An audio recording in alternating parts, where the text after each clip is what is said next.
Today, we're spending the day with a chef who sells 5,000 tacos every single week. That's a lot of tacos, especially when everything, including the tortillas, is made from scratch. From 6 in the morning all the way through dinner, we're gonna see how Chef Carlos keeps up with everything while running one of the best restaurants in Baltimore. If you've ever wondered what it's really like to run a restaurant, this video will probably change how you see it. And we're starting with his morning ritual. Not in the kitchen, but at his jiu-jitsu gym where he trains before work. This video is sponsored by Squarespace. Okay, we're in Baltimore right now, 6:30 a.m. Carlos in here, he has his own jiu-jitsu spot. So we're gonna check out what he does in the morning. We're gonna see how they work. It's extremely important. How do you look for your side control? First thing that I do, chest, I pass, come here, boom. I did jiu-jitsu because I have anger issues. Helps you to be methodical too. In the kitchen, you cannot skip steps. It's the same thing with jiu-jitsu. The camaraderie and the community of jiu-jitsu is huge, so it's always been a huge thing for me. Day in the life of the man who sells 5,000 tacos a week.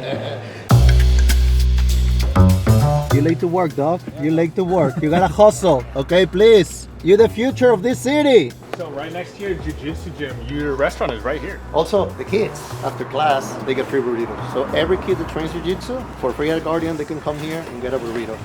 Buenos dias.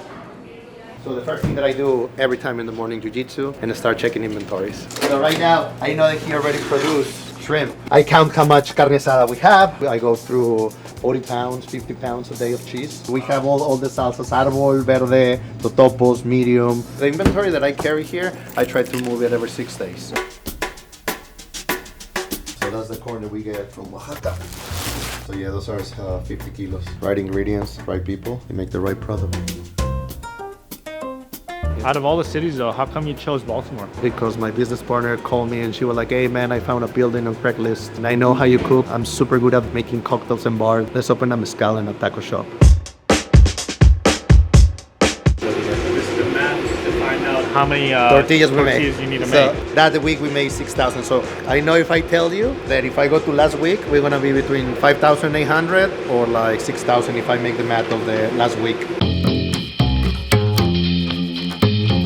You did this yesterday? So right now, we're making a barbacoa. It's around 80 pounds of lamb, and then the rest is shank. This one, we made it. This one we let it sit for about a couple of days because this is adobo, and adobo is just a sauce made out of dried peppers.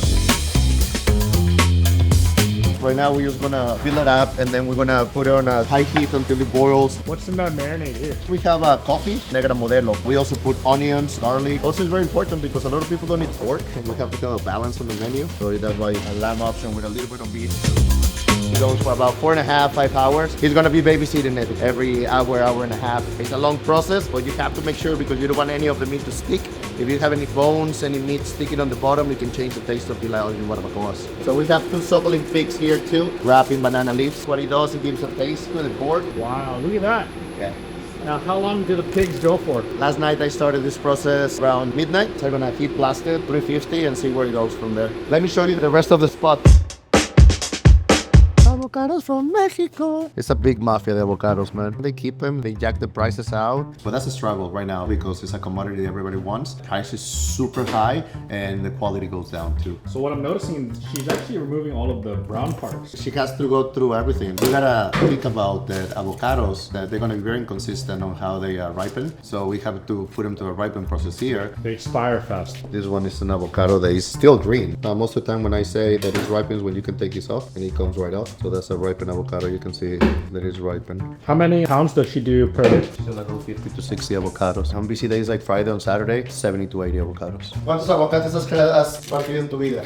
Mucho. We have our guacamole all out and into the bin. What's the next step? Season it and smash it. So she's gonna put salt, pepper, lime juice. She's gonna smash it and then she's gonna put the vegetables into it. You don't wanna smash it with the vegetables because you kill your vegetables. Every time that you stir them, you're damaging the tomatoes and the onions. So yeah, you gotta be careful with that.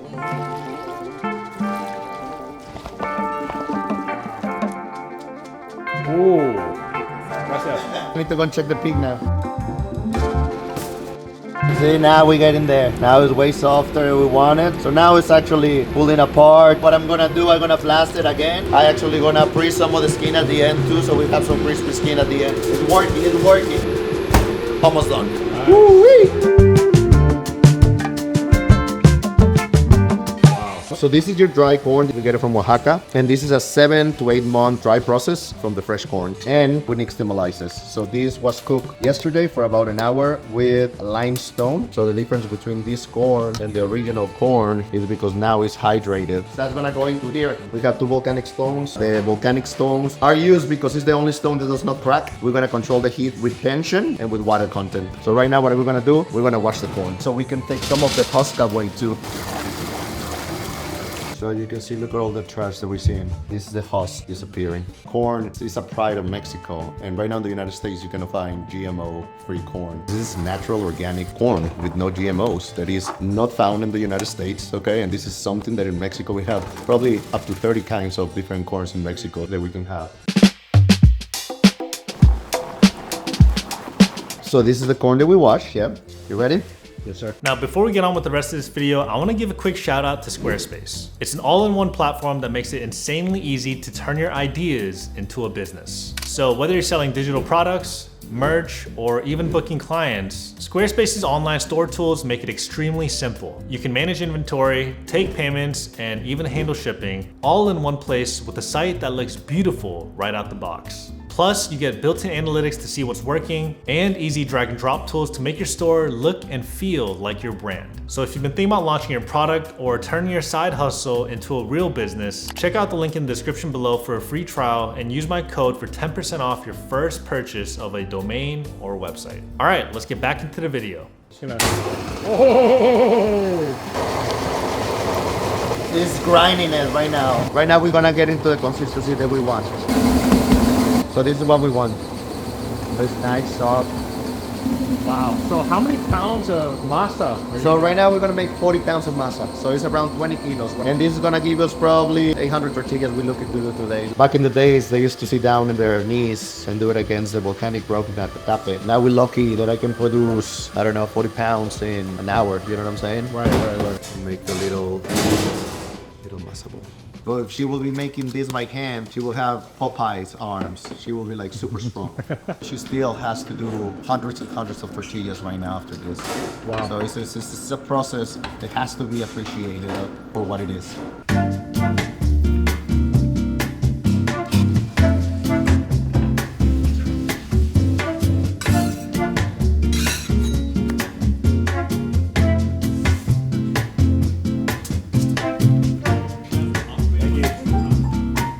Carlos.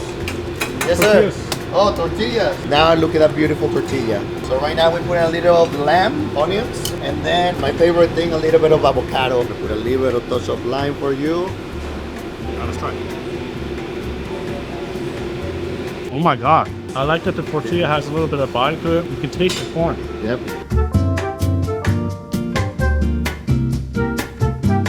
It's been there since 6 in the morning, so yeah. Wow. But right now we get into the point that we start tasting. So probably right now he's gonna add a little bit more salt, and then we go from there. Between the pork and the meat, probably 120 pounds that we have to process today. Still, you see, this one still has another hour probably. So now it's a waiting game. Right now, what they're gonna do, extra inventory for the extra days. I already have the inventory for today, but I don't have for tomorrow. So you have to stay ahead of the curve. You got any advice for the people who want to open a restaurant? Stay true to yourself. It's not about you, it's about the team sometimes. It's a lot of hard work, but it's very rewarding. I told you it's gonna be a lot going on, didn't I? Yeah. You think your tacos are better than LA tacos? Yes, 100%. Remember, my tacos are guisados. Guisados is something that I slow cook. There's not a lot of people that do tacos from guisados. You will see your carne asada, your pollo asado, because it's a little bit easier to become consistent on those. Guisados, you have to be extremely consistent because it's a slow cook. So I put my tacos with everybody, talk to talk. Come and get me, boys, please. 225 West 23rd in Baltimore. I'm here.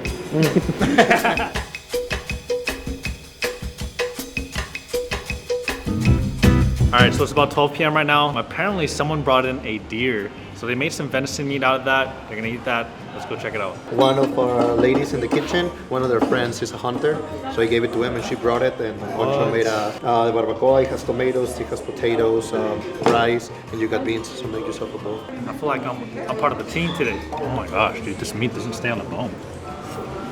It's like the perfect bite because it's so cold outside too. It's so good. Oh. That is so tender. So this is the tortilla you guys pressed with the This is the one, corn yeah. that you guys made. Yeah, put a little potato there. Yes, chef. Yes, chef. Yeah. Are you watching our video? Today's gonna be busy. It's Taco Tuesday. Right now we don't have the patios, so we get all the traffic inside. So probably we're gonna see anything between 300 to 400 people coming through the building. Yeah. Oh, thanks. So those kids, they're gonna come in for burritos then? Oh yeah. We give them burrito tokens. For every time they call, they get tokens. That's awesome, man. Okay.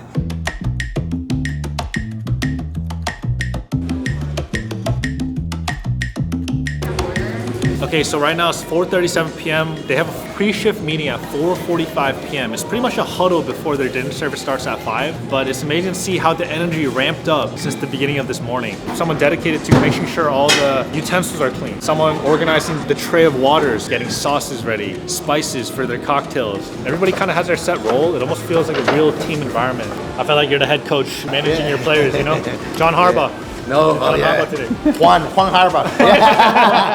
You don't really understand the work that goes into a restaurant until you see everything that needs to be done before service. Who would have thought something as simple as corn would become the foundation of one of the most successful restaurants in Baltimore? Since 6 in the morning, this has just been another day for Carlos and his team. For me, it was exhaustion. Meat slow cooked, guac mixed by hand, and tortillas pressed from scratch. Now that the prep has come to an end, it's almost showtime. Tables are set, the lights are on, and the line is already forming before the doors even open. Thankfully for us, we have a table to experience what it's like dining at Clavel. We saw the process of all these foods, and I feel like you appreciate the food a lot better when you watch them make it. So right here we have the aguachile, salmon crudo, chicken tikka, the fried fish tacos, we got mushrooms here, lamb barbacoa. Chips for your aguachile. Okay, let's try it.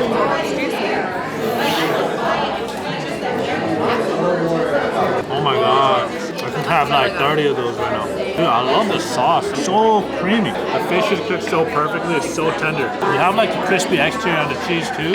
It also melts and glues in your mouth. This almost looks like caviar, but it's kind of like a chili crisp, but it almost looks like a Mexican style one.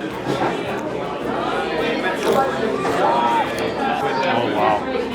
Let's open up into this tamales. Oh my goodness. Oh wow.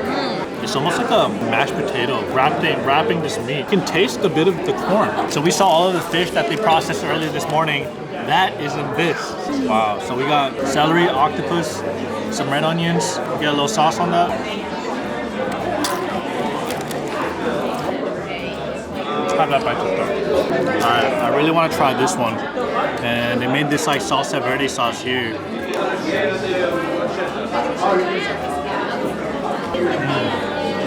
There was so much going on this morning.